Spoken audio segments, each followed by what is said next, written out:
Hi friends, நீங்களாம் நம்பியூரில் இருக்கிறீங்களா? அப்படின்னா கோபிவார் ரோட்டில் சூரியவாலய ஐயன் கோயில் இருக்குது. அது ஆடி மாதத்துல 4 சனிக்கிழமையும் விசேஷமாக இருக்குங்க. பக்கத்தால் இருந்தீங்கன்னா சீக்கிரமாக வந்துடுங்க. இது 3வது வாரம் போயிட்டுருக்குதுங்க. இந்த வீடியோ முதல் வாரம் எடுத்தது. முதல் வாரம் நானும் எங்கள் நங்கையாவும் போயிட்டு வந்தோம். கூட்டம் அவ்வளோக்கா இல்லைங்க. 2வது வாரம் போகல, 3வது வாரம் போயிருந்தோம். வீடியோஸ் எடுக்கல. நான், எங்கள் நங்கையா, என் பையன், நங்கையோட பேரன் பேத்தி எல்லாம் போயிருந்தோம். போயிட்டு நிறையா இருக்குது. சாமி கும்பிட்டு வெளியே வந்தோம். ஏகப்பட்ட கடைகள் இருக்குதுங்க. விளையாடுறதுக்கு நிறைய இருக்குதுங்க.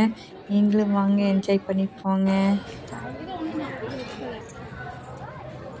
வருஷத்தில் ஒரு வாட்டியாவது இந்த கோயிலுக்கு வாங்க. என்ஜாய்மெண்ட்டுக்கு குறையே இல்லைங்க. அப்படி இருக்குதுங்க. 3வது வாரம் போயிடுச்சு. 4வது வாரம் சரியான கூட்டமாக இருக்குது.